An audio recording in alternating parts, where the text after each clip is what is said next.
Asenath was the high-born daughter of an Egyptian priest first mentioned in Genesis 41:45. Eventually, she became the wife of the great patriarch Joseph, but not before having a rocky courtship that involved divine intervention. At first, Asenath and Joseph did not care for each other. When Joseph gained Pharaoh's favor and was promised Asenath, it was a compliment because Asenath had been raised to be the next queen and was originally promised to Pharaoh's own son. However, even though Pharaoh had made this promise, by law, Egyptian women had the freedom to refuse any marriage arrangement. When Asenath learned of this, she protested and built a case against Joseph. She said that she was a pure virgin and destined to marry a prince and become the queen of Egypt.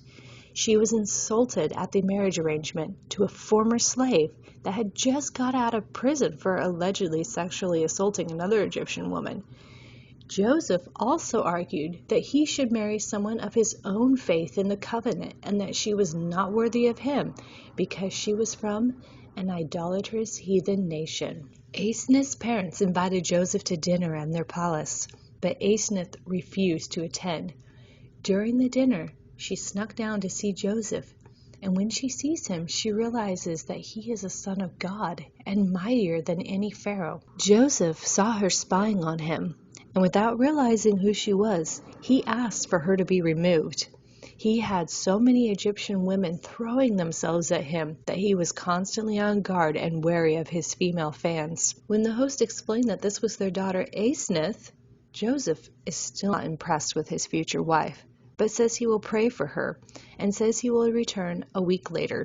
Asenath spends the week in deep fasting and prayer and is visited by an angel, which gives her honeycomb to eat.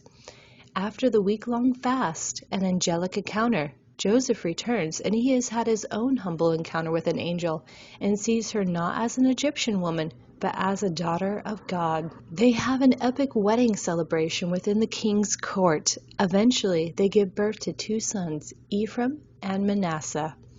Joseph is later reunited with his family, including his brothers who had sold him into Egypt.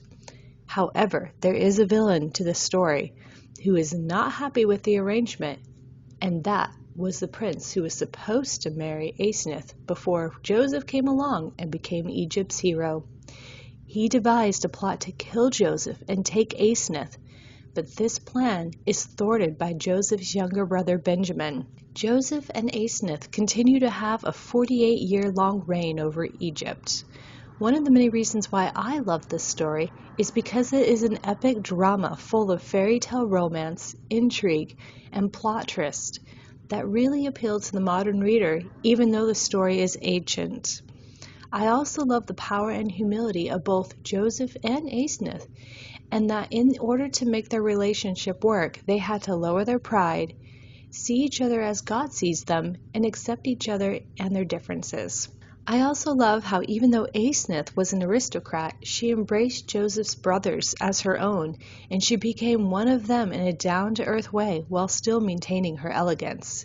If you would like to read the story of Asenath and Joseph, I will include the links below.